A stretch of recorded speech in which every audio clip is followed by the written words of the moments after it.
brevity is good at this point in time. But I said I think we made a quorum large, Mr. Miller, with our senators. I see Mr. Williams coming in now. I called him earlier. I'm a tax center, so starting us on the right note. In fact, Senator Sinclair all the way from Montego Bay was the first online. Yes, good morning, Mr. Chairman. Good. Welcome. Remember, we have some apologies, Ms. McClarty, give them. No, sir. Mr. Paulwell is now on. Right. I know that the AG will be able to attend this morning, and we have an apology from I think Senator Golding will be out for a while and be joining us later on. What else? This morning, take the first before we take the matrix. Colleagues, can we ask to confirm some minutes? I hope you have had a chance to read them, but they look accurate to me. Section of the room. So, sorry, Chairman, on the apology. Yeah. Oh, I think has also sent an apology. Yeah, she's on her way, I'm told. Right. And you said Paul will has joined us. He had also asked me to tender an apology for lateness. But if he's already in, then no apology is needed.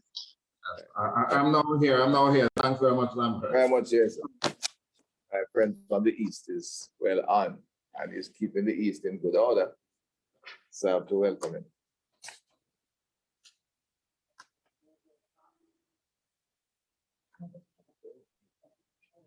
Thank you. I'm going to ask colleagues that we take the minutes before we take the matrix, but we don't have a lot to go through. After the minutes, we look at what we have. We'll have to look at the report. I think we have where we are. We could conclude the review of the matrix this morning. Doesn't look very heavy to me, and then not too long a meeting either. And then you have a commitment to join for the next meeting and go to the report. The zone of special operation is still a very critical piece of legislation, and we want to bring the review to conclusion so we can execute in a manner that the legislature directs. Let me take the also confirmation minutes. We have the minutes of April 15, May 20, and June 3.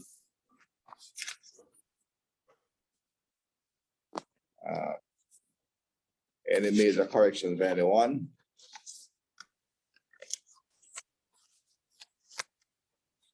Can I ask for confirmation? Senator Brown, you have been my most loyal attendee at these meetings. You have had a chance to look through.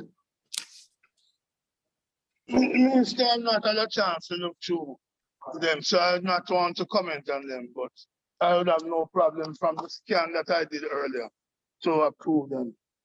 All right, thank you. So, Senator Brown will move for confirmation. Can anyone second? Second, Mr. Chair. Senator Charles, thank you very much. Charles Sinclair. Ms. McCarthy, please note. Excuse me, Minister, there are also two outstanding minutes from February 10 and April 7 that you had read confirmation for as well. Not sure if you'd want to include those. Ask for confirmation for those who are not for February 10 and 7. February 10 and April 7. So.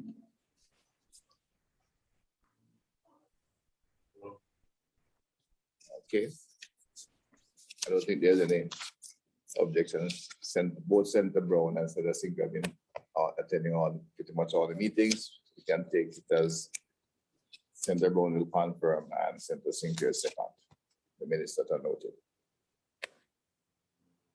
All right, Ms. McClarty. We'll go straight to the matrix. I think we start this morning at section 20. 23 or 24? 24, sir. Miss Warren from the ministry is sharing her screen. Yeah.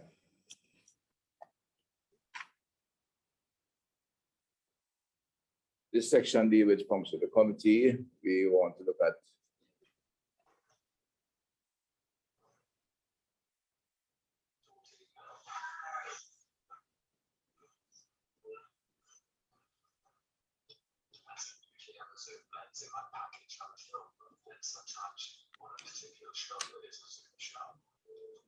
such that we think to say, oh, we're just putting on the Zoom, so we don't have to move the camera going through.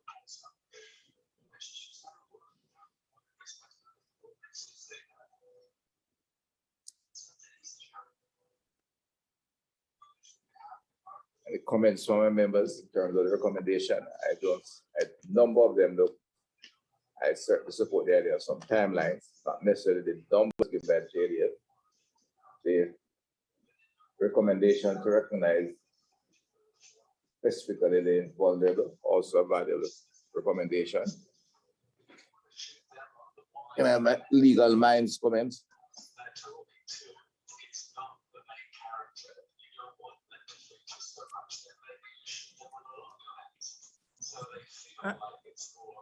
In respect to the timelines, I'm just wondering why, if that would be necessary to state that in the legislation. Maybe come more in the regulation, I presume. So some timelines can be given, but I don't, the numbers, something to look in there. I agree, maybe it should be in there. I don't think that we should include timelines in the principal legislation. Yeah. And it may I'd be advised. one that is can be established by the committee in their deliberations, or to be given as guidance by at the most, Mr. Chairman, in any regulations that come. All right. That's it, Senator. We have to put timelines in it where circumstances can change quite quickly in this principal legislation would be maybe unfortunate.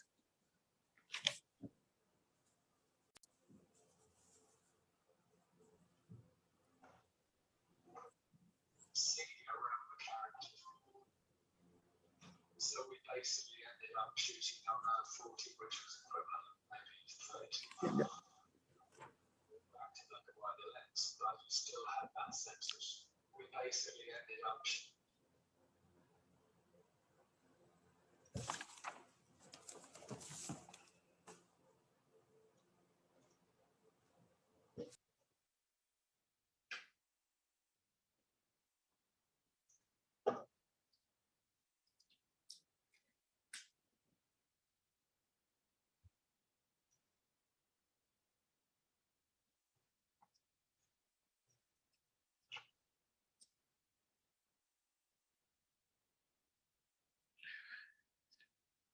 Is similarly under the Office of National Security. Mr. Chairman, can I just ask and Sure. the guidance of the SG, is the SG on or Yes, morning. I'm on, and also Mr. Foreman from the chambers. Okay, Also let me ask you, Yes.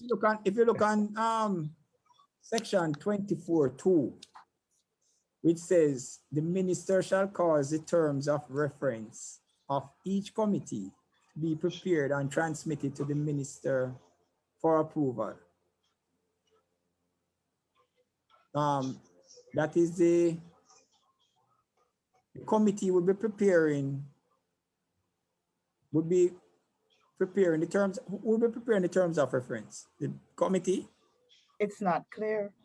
I think something. So I don't know if maybe perhaps Chair, you could say what happens in practice now in terms of the TOR. And then probably what we were discussing earlier in respect to the timelines, probably that could be. Yes, it could be included in that same TOR. That is correct. That is correct. So Yeah. put it into the principal act. That provision would cause me to want to say no, and probably not even in regulations either, because it could be included under 24(2) in the terms of reference that is being dealt with. And the minister. May I make a suggestion though for further consideration? Because that is one alternative through Senator Sinclair. But something like these timelines, I'm wondering if it wouldn't be better, because they say the TOR is prepared even before you've had the first meeting of the committee. I'm wondering if these aren't matters that the committee itself shouldn't be settling. So, you know, just as how when we have, let's say, a tribunal and they govern their procedure, they make their, I don't want to use the word rules, but, you know, they govern their procedure. They determine when, how they, you know, but granted, meeting is not usually something left to, but to an extent, I just think that maybe this is something that you would want the full involvement of that committee to make these types of decisions. One other alternative to consider. To allow the SI committee to make the decision, is that, if I get it right, Ms. Correct. Alden? So like Yeah. at their first meeting, they could decide, this is what we need to be able to do. This is how we could proceed, because I don't know if one size fits all. I don't know if you can impose the same sort of timelines, etc., for every single committee SIC that you're going to establish. No, you're perfect correct there. And to me, the TOR is perhaps going to be pretty standard.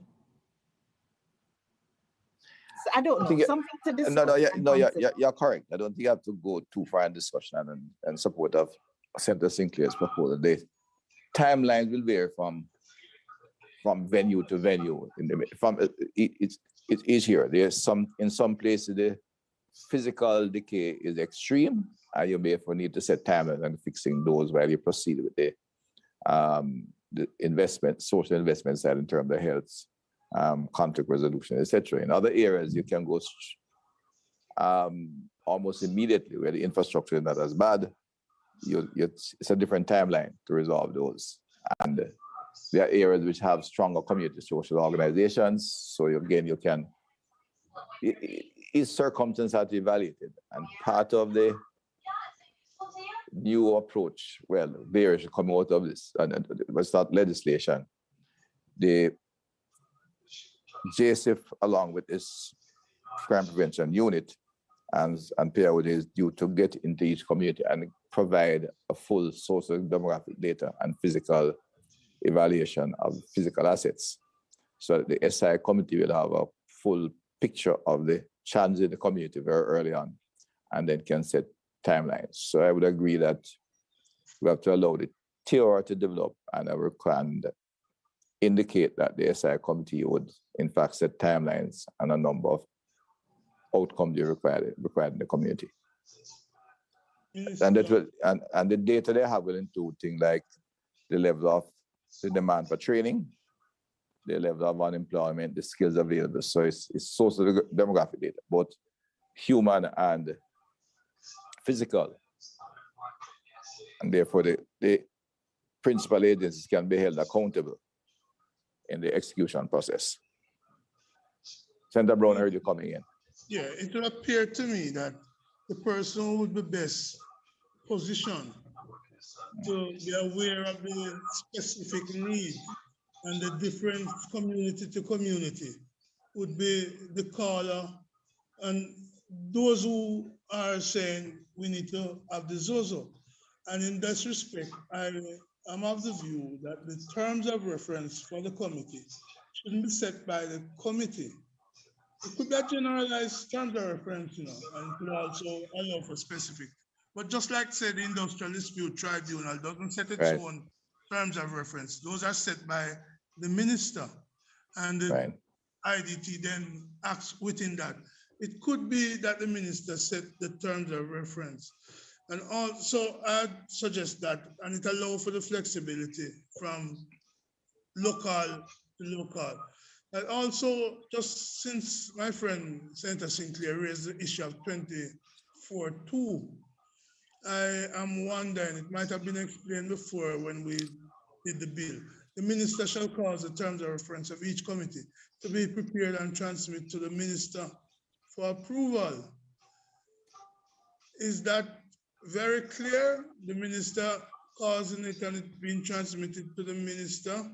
Or should we tweak 24-2 to allow the minister shall prepare or provide the terms of reference for each thing. So it gets your approval from your preparation, from the minister's preparation, and not the minister causing it to be prepared and clear by who, and then the minister's approval. So maybe we should tweak 24 too, if that's what my friend Senator Sinclair is proposing. And of course, the minister be the one declaring the terms of reference.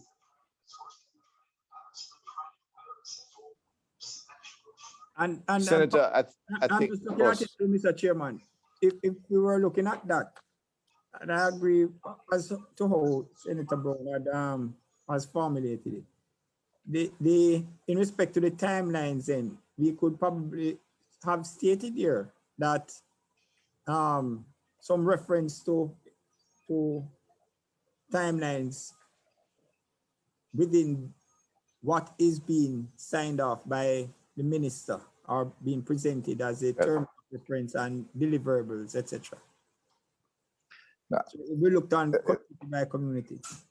Yeah, that made it Would not come be to stated, it would not be stated in either the principal act nor in the regulations, but would find itself in the terms of reference, which may possibly vary from community to community, and in respect to any deliverables that could be also placed within that document, if we want to refer to it as terms of reference, and anything else, or just terms of reference with time deliverables. So you could state that there. All right, let me understand that the terms of reference could be, would if therefore fairly generic in terms of would be applicable to any zone, and therefore comes from the very announcement from the ministry. But it's part of the requirement of the appointed committee would be to examine the data provided, which will be provided by the very first sitting in terms of the needs of the community. And they are discussed and the timelines established as part of the responsibility of that first meeting of the SI. Am I correct, Senators? That sounds... Yeah. All right, Ms. McClarty, so you have that. There is the United Nations recommendation to name vulnerable sorry, groups. excuse me. Go ahead. Sorry, SG? excuse me, Chair. Yes, sorry to interrupt. No, man, never interrupting. I need your guidance. Thanks. I was just wondering though, so in the schedule, it's actually in the first schedule of the Act, paragraph 5, it actually speaks about the procedure and meetings of the committee. Would that impact, because this is saying that the committee just meets whenever they will. If we're talking about other timelines, well, I don't know if it would impact how the committee determines how they meet. I think there's a timeline. I'm not looking at it below. The timeline for the appointment of the committee, you know. I think that it has to be appointed within. Oh, let me look. Right. No, there is a time to appoint the committee, but there's also a paragraph dealing with the committee meeting. And I'm saying if you're putting in timelines for deliverables, I'm wondering if maybe I guess maybe I'm ahead of myself. When you get to paragraph 5, maybe you're going to want it to be a little tighter in terms of telling the committee, maybe giving it more structure as to when it should meet, if they're going to have timelines on deliverables. Well, certainly they should have a limit. They should have an indication that they should meet within 30 days of being appointed to set the timelines. I suspect that the other meeting would have to be set with the I see CPC the on, and to be honest, she's really the expert now for all of this. So all right. Maybe she can guide. If I might jump in here, then I don't think it's really necessary to trouble paragraph 5 too much dealing with procedure and meetings, because if the committee itself is going to be the one to establish the timelines, then that would fall within its power then to determine when it's necessary for them to meet to fulfill the timelines that they themselves have established. So the two are not inconsistent. But yes, if, there is to be this first meeting, which would require them to set those timelines, and a period could be inserted here for that first meeting to take place. Right. Just a concern, Chairman, about the timelines. The timelines can be mandatory and they can be administrative. And I'm wondering if we're not setting up ourselves, while it's important to be able to measure, if we get into setting timelines, then the committee is going to be held to those timelines. And so there need to be some flexibility in how we express timelines, be it an initial timeline and then the power to modify those timelines. Well, that's why I'm, Senator, looking that the only timeline they said is that the committee should be established, which is there's a timeline for that already, and that they should meet within a certain time frame to discuss and set their as a timeline, which and they would be at will to amend those timelines based on the circumstances, because they would have to meet regularly to monitor what's happening. The responsibility and the timeline would be within their framework, but they are giving guidelines that they need, performance by the various units. But if circumstances change, let's say, for example, this year when we had the pandemic would have affected a number of things, you could get variation. So the committee would have the right to set those timelines and to amend them would reserve entirely with the Social Investment Committee and not, mandated by the legislation. That's I think fine. that would work. I think that's working. Fine with me. All right. Thank you. All right. I think we have covered the other recommendations, baseline targets and outcomes, because that's how we're approaching the entire zone of special operation with the appropriate demographic data. The only suggestion there, I don't know if it is, and I'd be advised now, the UNDP recommendation to identify vulnerable categories.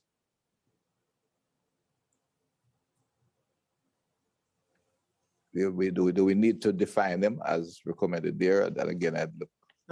Or the current law covers that adequately. The only thing I would say about 24, One. 24, 4, yeah. I think the UNDP is making reference to when they are asking for reference to be made, expanded to include women, gender non-conforming people, sexual minorities, homeless, etc., etc. I don't think we need to actually list those, but I would put on the table a proposal that the term especially could be taken out, because it seems by using that term that you may be wanting to say limited to, or Okay, yeah, I get you. To those children, elderly, and persons with disabilities. Probably we could put including and to find the appropriate terminology to say that this grouping is not a closed group. Yeah. I suppose CPC can give us a wording for that as maybe in other legislation or in drafting. Well, before the CPC comes in, Senator, what could be done there to design the wording in such a way that the Social Investment Committee would take note of those who are in the community, because the community, again, the vulnerable grouping could vary from community to community in terms of the various groupings. They'll all be children and they'll all be elderly persons, and and disability. The others could vary in terms of numbers. So the Social Investment Committee could be worded to allow them to bring in additional ones without trying to name everybody. You end up with because there are some still not yet named. CPC. Yes, SG. thank you, Chair. We could delete the word especially and substitute including but not limited to. Right. You got it there, CPC. Thank you, CPC. Right, Mr. McCarthy. including but not limited to, are we including women in this?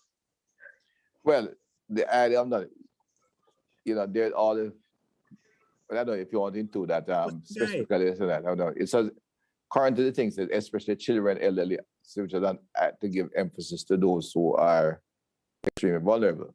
The entire adult population, the community is being dealt with, men and women, but not limited to allow the community to bring in the other focus. If you want to add women to the specially named, I wouldn't have a problem.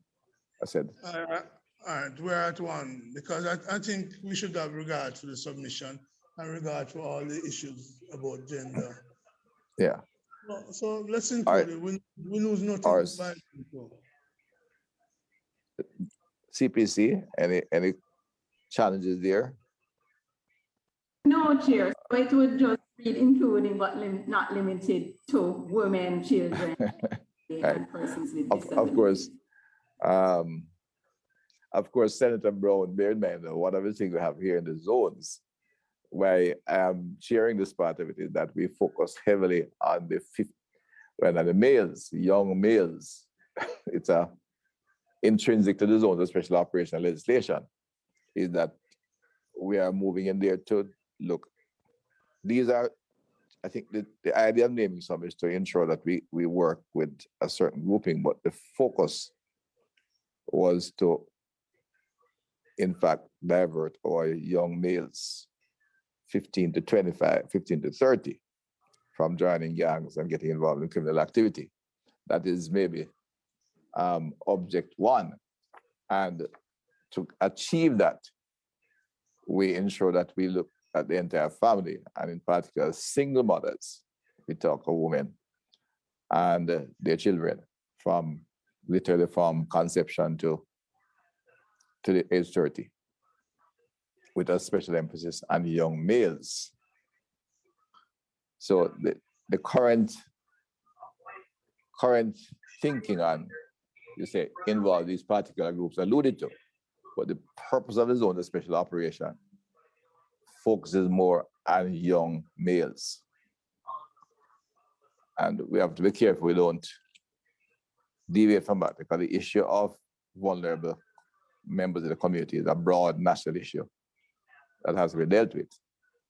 And the gender issue and the issue of the elderly and disabled is broad nationally. In the zones of special operation, the focus is on our young males, right? And things that spin from that are actually subsidiary, in that you would go into a community and disregard the challenges faced by a disabled and elderly while they're looking after diverting the young, because the entire legislation is a developmental piece of legislation for KOs and bill, especially when you get to bill phase. But I'd like just to look at the wording, CPC and Senator, because what I don't want is that we end up doing just what we don't want to do, especially in your own term, Senator, that we go in there, detain all the young men, quiet the place, and in the bill phase, we look at how we're dealing with the gender issues, we look at how we deal with the elderly, we look at the women challenges, and forget these young men who were really there to not only rescue, but to redirect into productive activity. So I don't want to broaden this section too much. Minister, I appreciate that, but some would say also that the way to get to these young men is through the women. No, and oftentimes we accuse them of assisting and abetting the activities. And so there's a way in which you get a win-win rather than being insistent on what is there now and disregarding the views of those who want to help us along the way. No, I'm not going to fight on that. I think I have to reaffirm the policy I said, because you can get, especially when you get your partners involved, the international partners, easily distracted, into issues which don't hit the core issue. We have to get to the young men. We certainly, especially the single mothers, we have to get to them. The families, as I said, that's my whole shift in policy in moving from projects to institutions. Funding. So we have to get to the single mothers in particular and to reach the young men who are growing up without any parental guidance and in difficult circumstances. So I'm just cautioning, I think I need to reaffirm here that I don't want this to be so broad that we suddenly find ourselves getting into all the things that the national program need to get into. We still have the focus of this legislation and the reason that the Ministry of National Security, no other reason, spends a lot of time focused on it and is required to lead the way, is that we intend to rescue our young men from getting involved in gangs and crime. That is number 1, 2, and 3 reason. The things that flow from that we have to deal with the infrastructure in the community. It's a subsidiary issue. That we have to deal with the mothers for this program. It's subsidiary. But they are first and foremost in other areas of government, which are national perspective, because the single mothers outside of the zones must be dealt with. The women outside of the zones have to be dealt with the national policy. In the zones, the policy is to redirect our young men out of getting into criminal activity and provide them the opportunities to be productive. So they must be provided, is not to lock them up and deal with the rest of the community, is to ensure they get up into training, quality education, and extended them quality health care, which will obviously be extended to the whole community.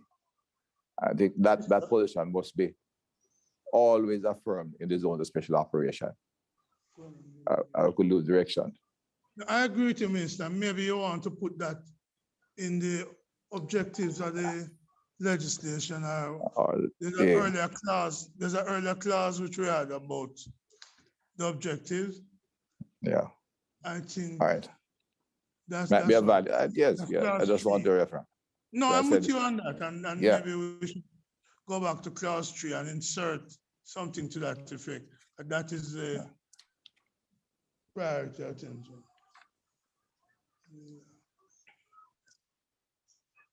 All right. I could ask the legal minds to take a look at it and see how we can just reaffirm that position in terms of the work of the committee in these areas. Because, all right. Yeah. Madam Chair, Mr. Williams has his hand. Yeah. Go ahead, Mr. Williams. Good to have you on, sir. You live the experience of one of these committees and where we have to look at coming in. So, like, tell me, go ahead. Member Williams. Yes, Your internet, you're a little trouble. Go ahead. yes. Oh no, I'm just doing the more specific or targeted approach, especially in the context that of ZOSO being a resource to some extent, a resource driven initiative. And so, you would want to focus your resources more on the initiative, which is really the young men, because that's where my experience is in my constituency. It's really the young men between the ages, teenagers, 14, 15 to 30, that are really the problem. And so I just wanted to add my 2 cents to your narrowing, zeroing in on the youth. Thank you, member. But I would support the move if we're going to state it, do it in the objectives, and we can keep this. Yeah. The committee, the function of the committee broad. In a sense, you have to remind the committee that they are not only responsible for dealing with the young men, but they must also be reminded these other vulnerable people. So if it's in the objective, the principal objective, it will be satisfactory in my view. All right. Yes. All right. That would take care of section 24. Which is where we now we. Any other of the recommendations for 24 that anybody wants to look at?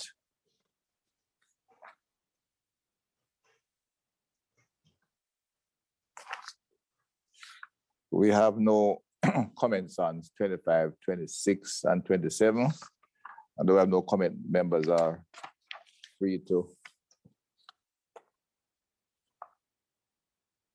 indicate. Now, there are some suggestion in the.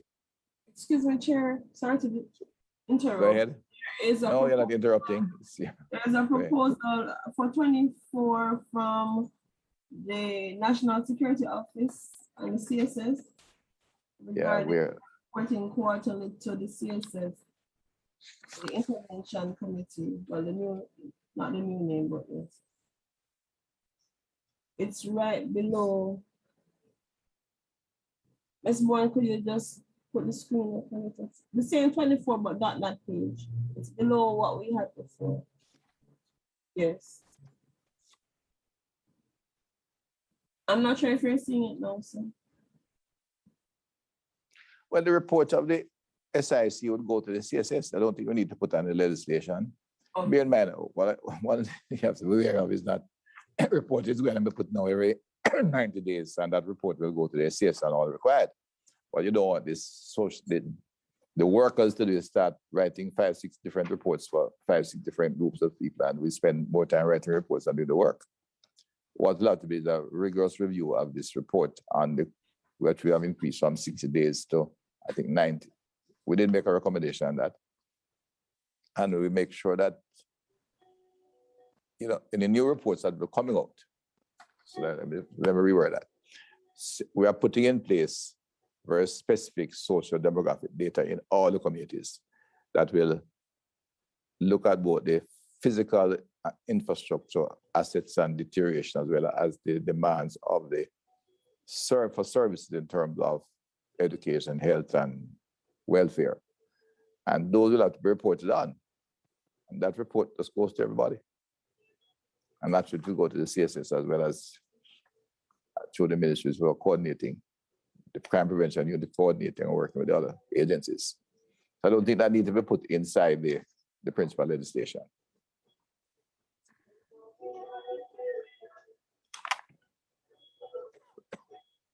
It's already a recommendation. It's already legislated in terms of the reports. The comments on the law is giving some guidance. There's some comments on in the schedules here. I'll take some guidance on those, a few comments before we.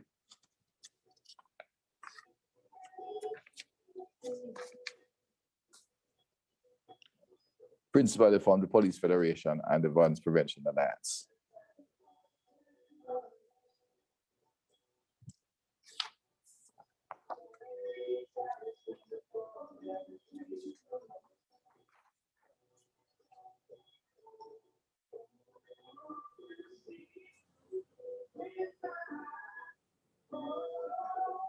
So, can you just direct me, Mr. Chairman, where are we? Well, we have actually finished the principal bill. We are looking at some comments that have been made to direct that the schedule. Okay. Page 30 of the schedule of the matrix. Yeah. Page 30 of the schedule. Which deals with the schedule and recommend some reference from the principally from the Federation and the Violence Prevention Alliance.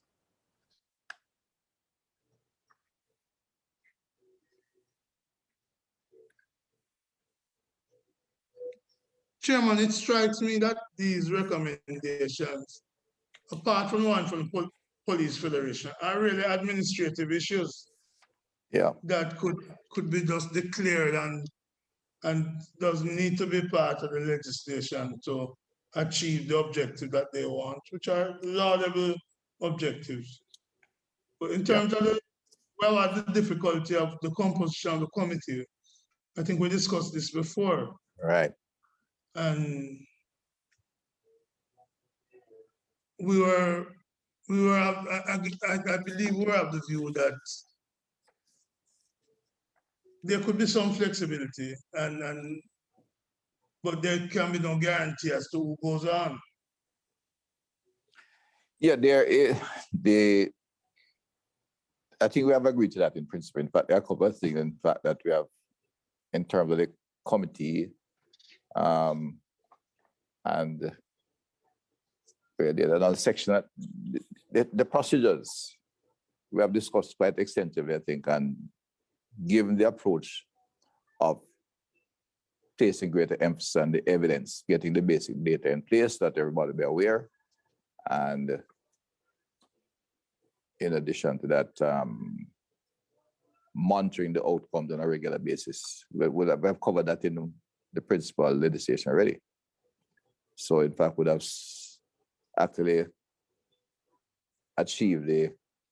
achieve the outcome required by the VPA based on the discussions.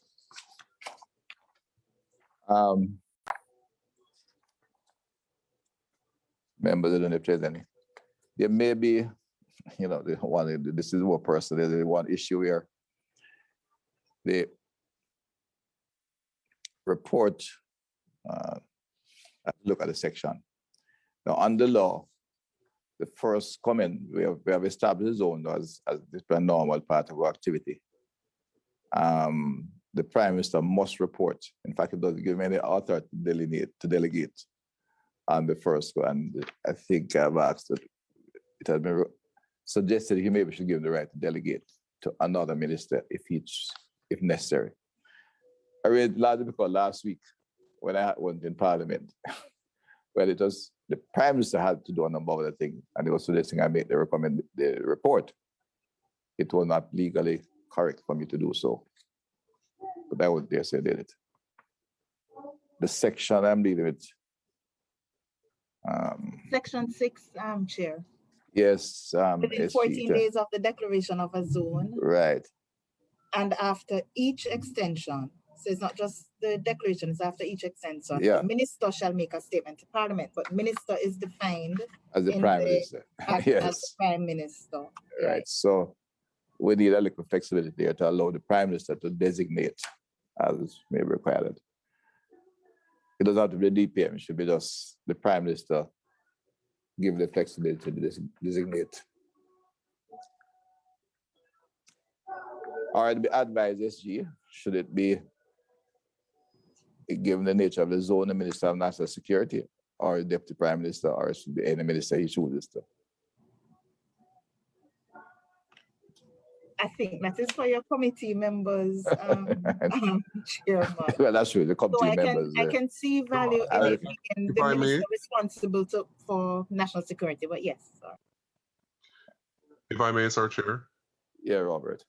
I would agree with that, and I wouldn't pinpoint it only to the Minister of National Security because anything can happen, but the Prime Minister designate, can make that decision. Majority of the time, it will be either the deputy, in my view, the Deputy Prime Minister or the Minister of National Security. So I wouldn't just streamline it to the Minister of National Security, but any designated person from the Prime Minister, minister that is from the Prime Minister. I hear Robert, Chairman. I hear Robert, but it can't work so. I think the SG is absolutely correct. That's to be the minister with responsibility for national security, if it's not the Prime Minister. I must confess that when the bill came first, I thought the Prime Minister ownership of it was just too much and it should have been with the Minister of National Security. But as you say, as it is now, it is the Prime Minister. There can always be an amendment if this is desired. As the SPC or the minister with responsibility for national security, whoever that is at from time to time. That's what I've asked that we insert in as part of the review, we insert in the current thing. I remember, bro, the seniority. I'll work with that. So I'll work with that, yes. And tell Robert, yes, tell Robert I need him to fix a certain pothole, but I talk to Robert. All right, member. Minister, I want to support, I also want to support the designation of the Minister of National Security. Thank you, Senator. In the legislation. And welcome, Senator. Thank you. I've been here a little while, but trying to catch up. All right. Well, then, certainly, I need your presence here.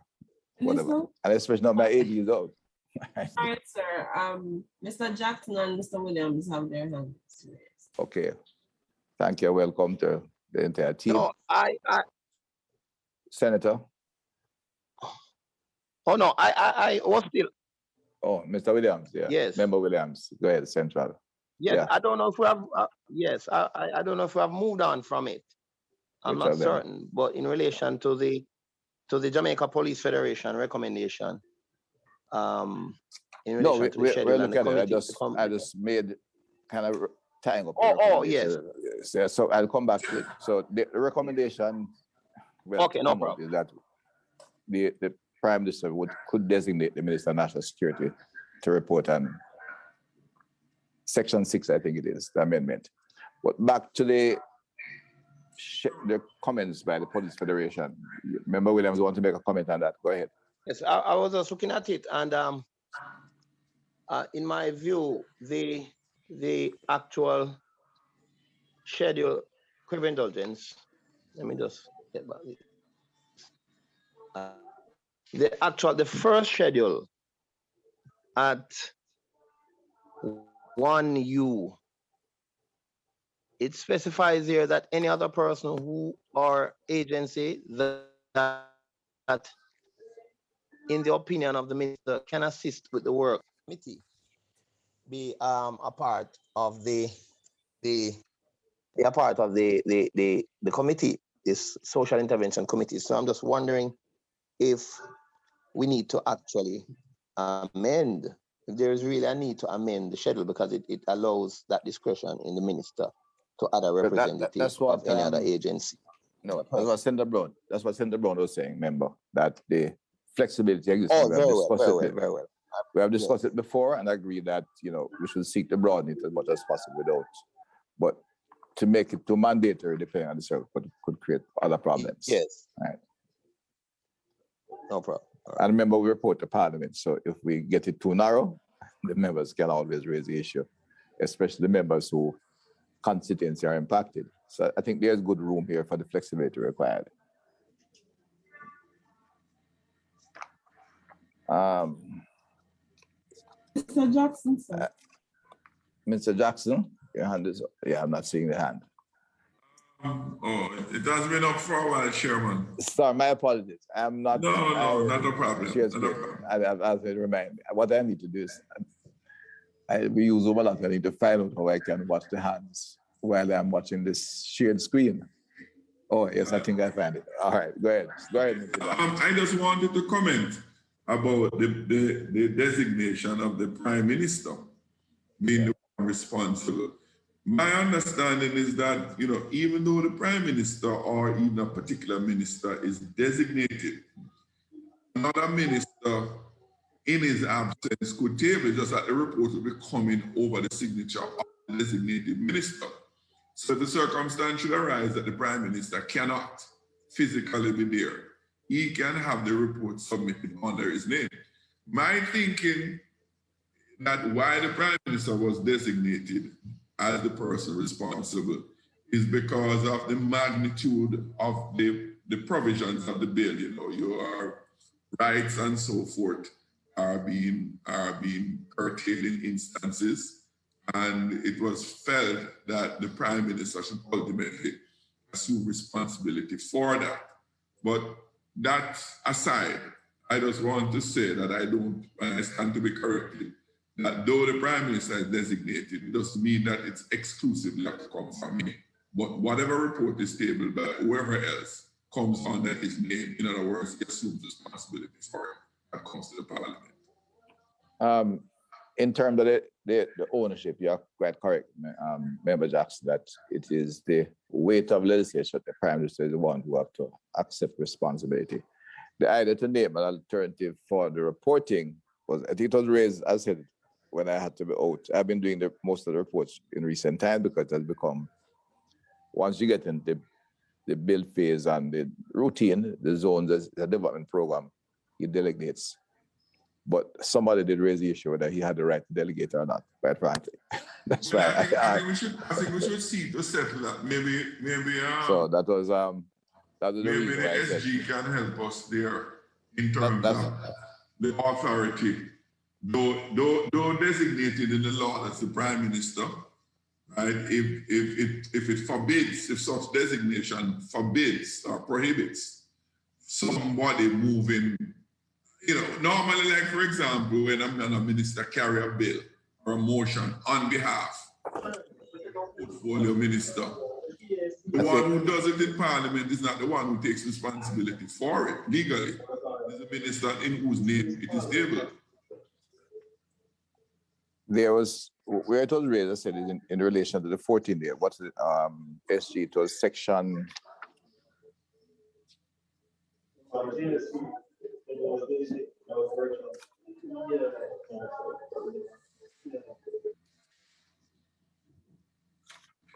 Yeah, I think section 6, Minister Jackson, that was where the issue came, whether it was, I think the reports allow the prime ministers to designate or delegate. I think the view of some is that it's very, very specific, that within 14 days of declaration of a zone, after each extended minister shall make a statement to Parliament at which I've been making the statement so far, but there was a question already if it was appropriate, because there was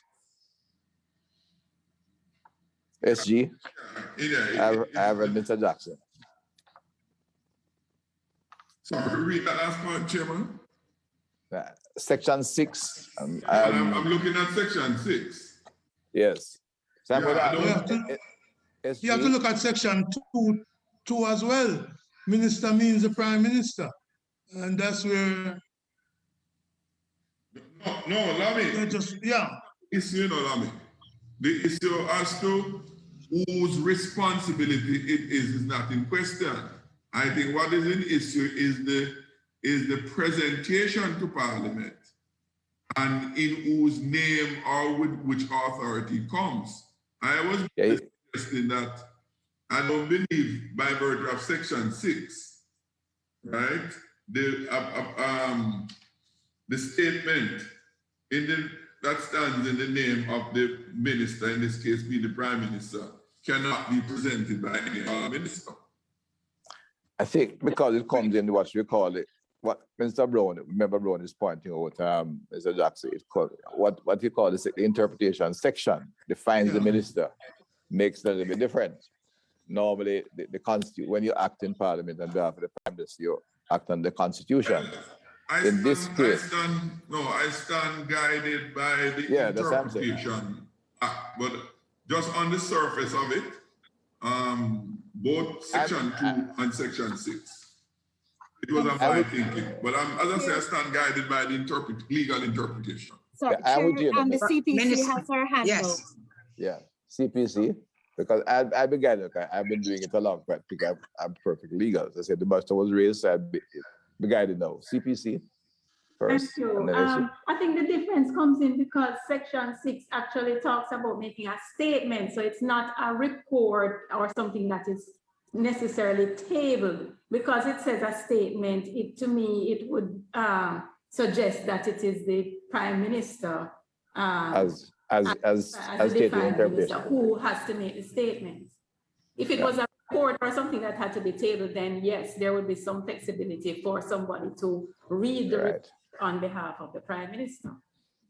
Okay, that was I got it. So, Minister Doctor, I think you should just amend it because it's still a heavy report. That the relevant minister who is there is the only other person named in the process. And you name the Minister of National Security, from whom from time to time. There's the Prime Minister, or in his absence, he may designate to the Minister of National Security. Well, the wording will depend on the CPC. Well, sorry though. SG. SG. Just to clarify though, because you just said something about in his absence. I'm not sure.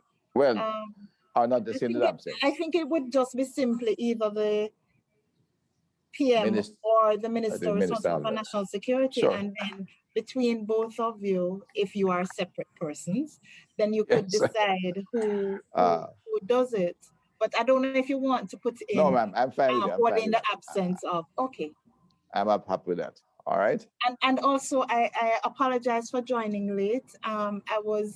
The Attorney General had asked me to apologize for her absence. Yes. she understandably cannot join the meeting today. I did apologize on her behalf. Okay, so all right. I should say on your behalf, on behalf of the AG. All right, so we understand, SG. All right, that seems to be taking us to the end of our review, which means we can now ask or. Chairman, I see Member Williams has raised his hand. Yeah. I don't know if you're seeing it. No, that was earlier. I'm trying to delete it, but for some reason it's not coming off. Lower the hand. Yes, but that was earlier. I seem to be having a technological problem here. You know, you're not my age group, you know. I love me, I like a different age group than the other man. We consider ourselves the don't let me talk. My understanding, you're in the younger age group, you're supposed to be able to do all of these things effortlessly. Senator. Sometimes these instruments, they just act on their own volition. That's a good platform. I think we'll have taken, as I said, based on the comments on the comments for the schedule and the VPA, we have completed review of the matrix. So, Chairman, you may want to, on page 31, there's a comment about quorum from the JDF. Yeah, I did see it, I did really. Yeah, page 31 and the quorum. The matrix, yeah. Yeah. And there's a comment on 32 as well, I believe. The quorum, I see, I still raise it. What there have been some fall off in the attendance, and I've been guided by the committee. I have no strong video. I didn't want I must tell you what I've done to get the quorum up. I've been indicated to the vice chairman who will convene the functioning meeting that I will attend. And I've been seeking to attend a number of the meetings, all the meetings where there are a weak quorum, to get the attendance out, because when they indicate I'm coming, I get a better attendance. And to seek to, identify the issues that they need to get behind and work and keep engaged in the activities. The flip side is, of course, if we increase the size of the quorum, they don't come, we won't be able to have a meeting. So I'm a little bit, I'd be advised to take the committee guidance, but I don't mind staying with the 5, I think it is now, because of that problem. There's a committee, there's a number of groups where the quorum is always 10, but there are a couple where the quorum is always more like 5, 6, where the attendance is 4 or 5. And I've had to, as I said, attend meetings to ensure that they get them out and hopefully put them as a part of sustainability. Any comments? But that's my quorum, Mr. Senator Brown. I appreciate the recognition, but that's the other side of the fire. Chairman? Yeah. I read it and I reflected on that comment from the JDF. And while the request for the 10 is of merit on the points raised, yes, you have raised another critical point, because we know in many of these meetings, many of these committees and groups, getting quorum can be a challenge, and the business just get lagged behind. As I reflected on it, I wondered if some provision should be made where persons who are consistently absent or a change, a long time be changed after 2 or so consecutive absence. That's it. 3 consecutive absence, we ask for a change. Right. Not their own move. So we need right. They just automatically go off and somebody else have to be designated. Replaced. Yes. Because when you're even in the build phase, remember, what you're getting is that individuals who have an interest come. Because things move at different paces, even you try to move them simultaneously. If you to introduce a new school program, you're fixing the school. When the school is being fixed, those who are interested in the work are there, but the teachers, education officer who wish to introduce their curriculum will not change the curriculum, will not come until the room is ready for the music or the sports. Similarly, when the roads are being fixed, the relevant committee members come, but once the roads are fixed and the zinc fence taken down, they might not have that great an interest in the training of the young men in the community. It's another group of in leadership. So I think we should keep that, but I'd support that idea, Member Jackson, that some accountability be put in there, in which if the person fails to attend 3 consecutive meetings, we equally write to the minister, well, to the chairman, asking them to request a new member from the community, from the institution or from the community. No, I would, Chair, with your permission, I would Sure. say we're wrong. If you have absence, the chairman writes to the minister. Because right. the chairman would be abreast or off. Oh, yes, in the source, right. So the chairman writes to the minister. Yeah. So that should be in there, because it's really, we have to keep the committee functioning, but we also want and keep everybody engaged. All right. My member of parliament has just spoken on my behalf. So. All right. No, you seem to have 2 members of parliament. I know Minister Chairman, as the member's representative, I shall say his constituency is a bit landlocked to the north and the east, so we have to traverse through other constituencies coming from. I assume the title of President of Portmore. I don't think the other member. No, as a functioning representative. All right, Member Miller, you won't disregard your constituency here. Member Brown for giving you. I was just wondering, sir, Chair. A co-member, you have to examine, have a discussion with him. You're getting a co-member, yes. Both of them will agree that there's one Portmore. One Portmore. All right, that sounds like a good one. I will want another thing. One Portmore. That is very true, and I don't want to digress too much, but its predecessor, 2 MPs back, and myself have always maintained that the constituency boundaries in Portmore are imaginary, because there is one Portmore. All right, sir. Senator Vermont will tell you, Senator Sinclair will tell you, we have 1 Montego Bay.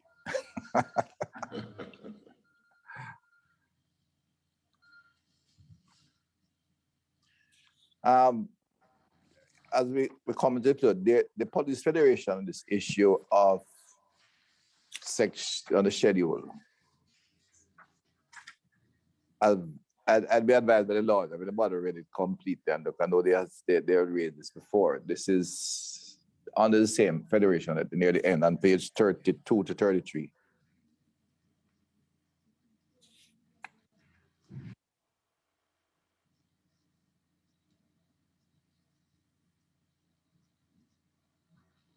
SG, have you had a chance to read it? Give me it's need a legal guidance here. It's very.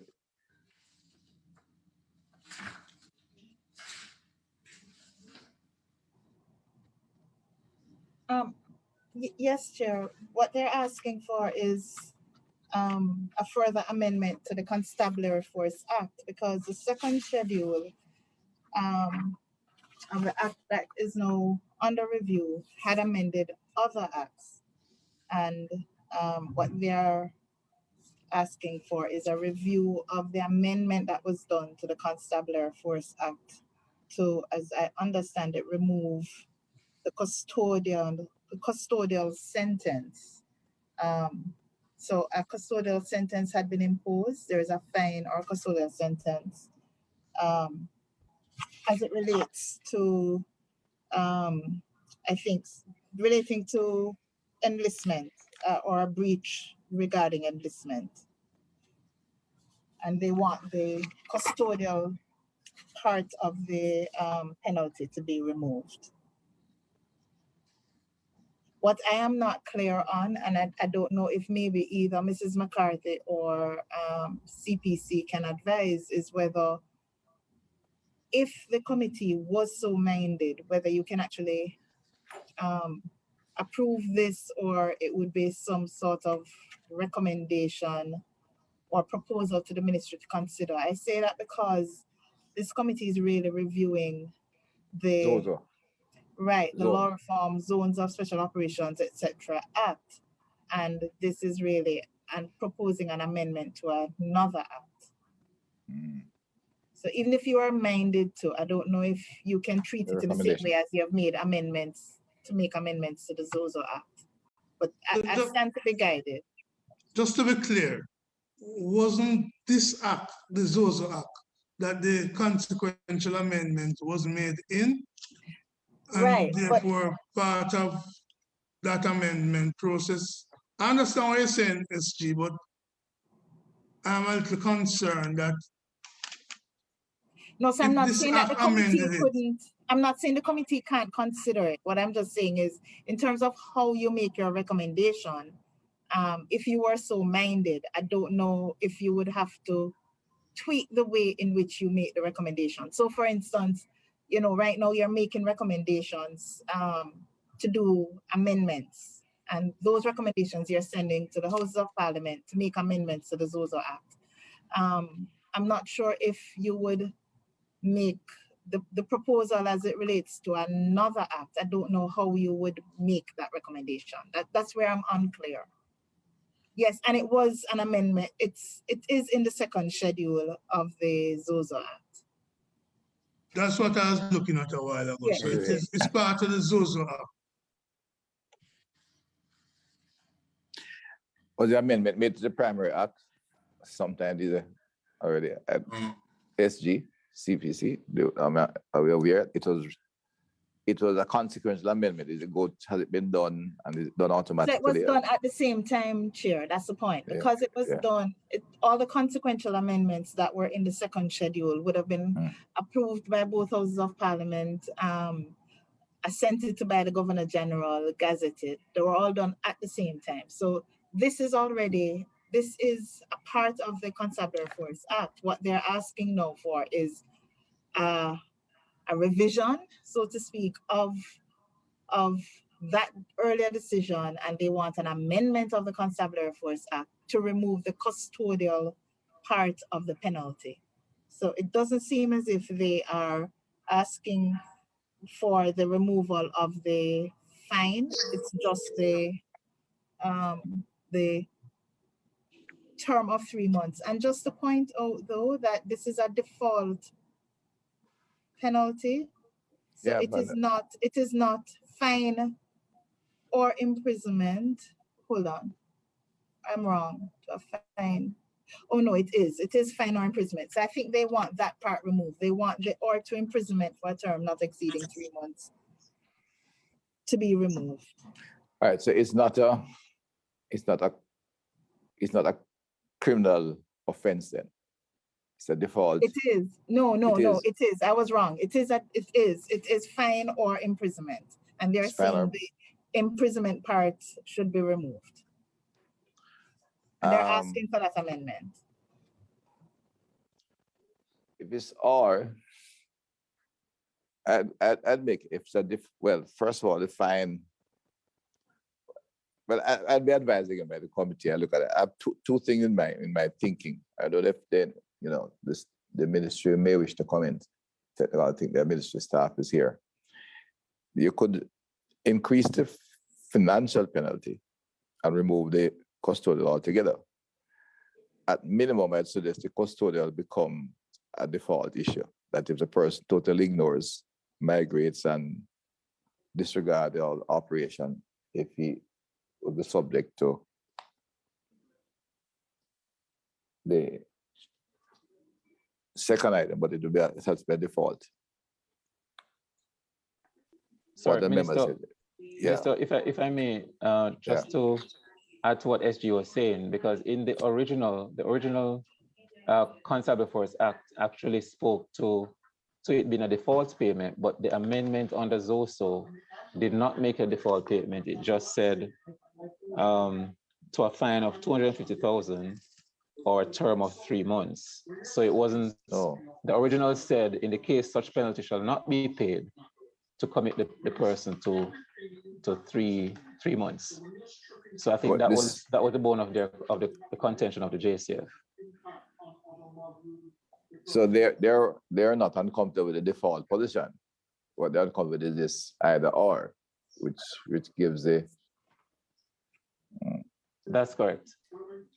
Minister, I was tempted to say as a labor representative, but in this context, it may be misconstrued. As an industrial, you were going to say something else? As an industrial relations person. Indeed, and as a consultant, I think we'll take that further. So. I'm offended by such a clause that seek to, where it's a civil issue, that we seek to imprison people. And it's a matter of changing the R to default. In default, the court have that inherent power, authority. But we should do what is right, because these are the only people in the country. No, I'm with you. It has to be default. If you keep it, has to be default station, which will be the extreme case. So we'll accept that change must be made. But what SG is SG CPC, how you comment? It comes out of the ZOSO, or do we have to make a recommendation that the ministry have to take to Parliament? Yes, Chair, I think it's a recommendation that the ministry would have to take to Parliament, because the remit of the committee's review of the ZOSO, and this it appears in the second schedule. This second schedule when does not appear as part of the act, as it would appear. Okay, got you. Would fall away, so it's not really properly within the remit of the review of this committee. Even though they could make a comment or recommendation on it. It's a simpler amendment. So, sorry, just to be clear, Chairman, the method we use. Yeah, it's the nuances of the law, though, Senator. I'm detecting here, and what I was about to do, I think I've just last year on your mic, is to ask the ministry staff, which is present, the technical director, and our CTs are there to ensure that we bring that amendment almost immediately. So it come with the report to make amendments today. Okay, Minister. We lost Evans Brown. I think since the recommendation was made here, you can actually, the committee members can just indicate that they would like the ministry to consider the matter, and you could give your view. You can actually do that in the report. No, that's that's what I interpret the CP's report. I'm saying that requesting since they're here. But to also include it in the report. Yes, I think Mrs. McCarthy will understand what I'm saying, because we've done it in other. Yeah, and I'm just saying that. Yes, I'm hearing, and I agree. Yeah, and what I'm recommending is that the staff of the ministry ensure that they can work on it immediately. Yes, immediately. Chair. So there's no lacuna in the two things between the ZOSO Act and the move to amend the JCF Act. All right. That's fine with me too, Minister. I appreciate All right. that. And thank you for your industrial relation advisor.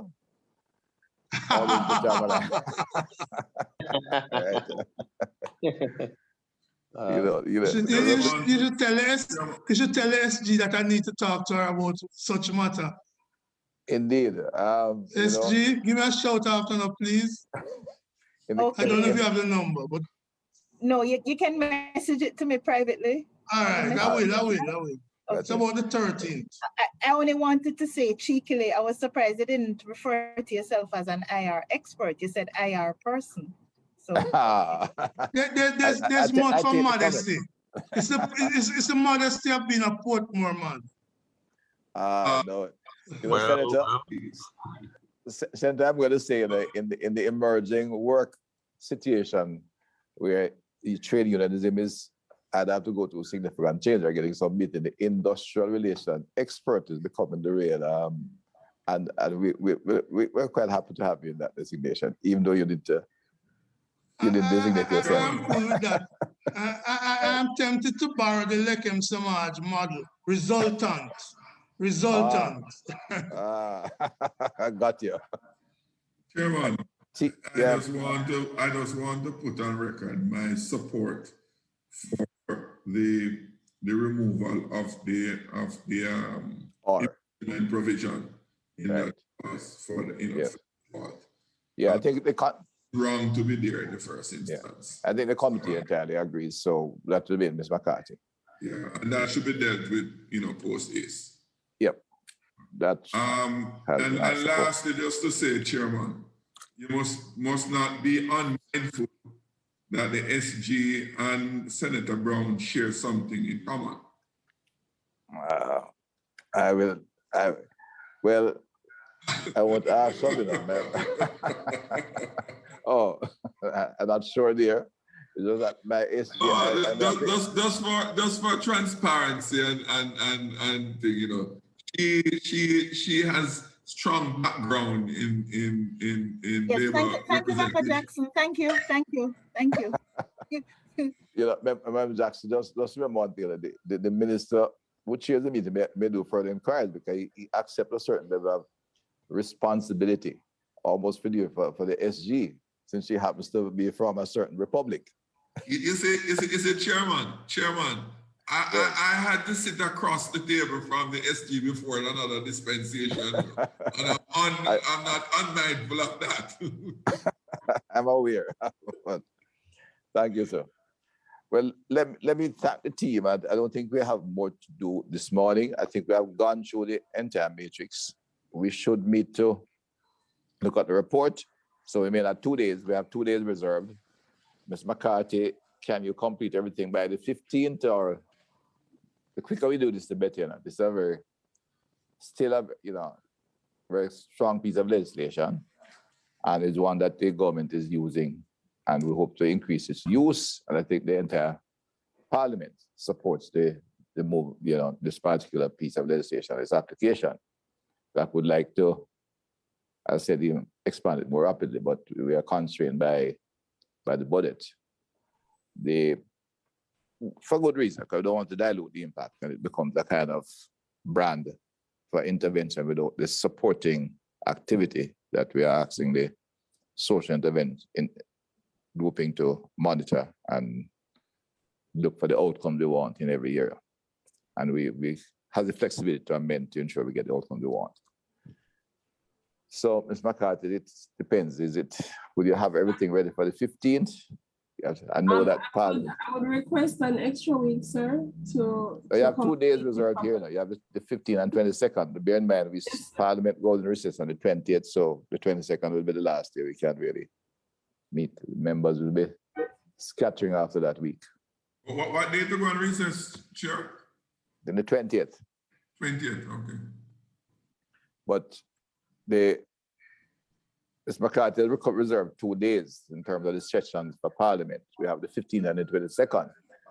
She's essentially asking if we could do it on the 22nd. So I'm going to ask members to hold strain, although Parliament's in recess, and let us do this, and we get over the review of this piece of legislation before we go into recess. Mr. Chair, might I just and sure. For my tardiness. Welcome, Senator. No, it wasn't tardy. We understand you had a mission, and we accept that. We accept your apology. I just wanted to support Mrs. McCarthy's request, because I know she manages other committees on which I sit, and I believe what we have delivered to her is a tremendous amount of workload. So I think if she's asking for it, it's a realistic view. Thank you very much. I think it's a reasonable request. I'm aware of the number of pieces of legislation going through. Ms. McCarthy, you may need support and advice from the industrial relations expert to look at the capacity of the parliamentary secretariat. Okay, so we set it for the 22nd, Ms. McCarthy. What time will it set for on the 22nd? Morning as well? 10, yes. Yeah, so we... sorry, Chair. Sorry. On the 22nd, you'll be going through the report? Yeah. Okay, there is one matter that is outstanding, and I am asking for leniency and understanding. The Chambers was to get back to the committee on section 18.3, visitation rights.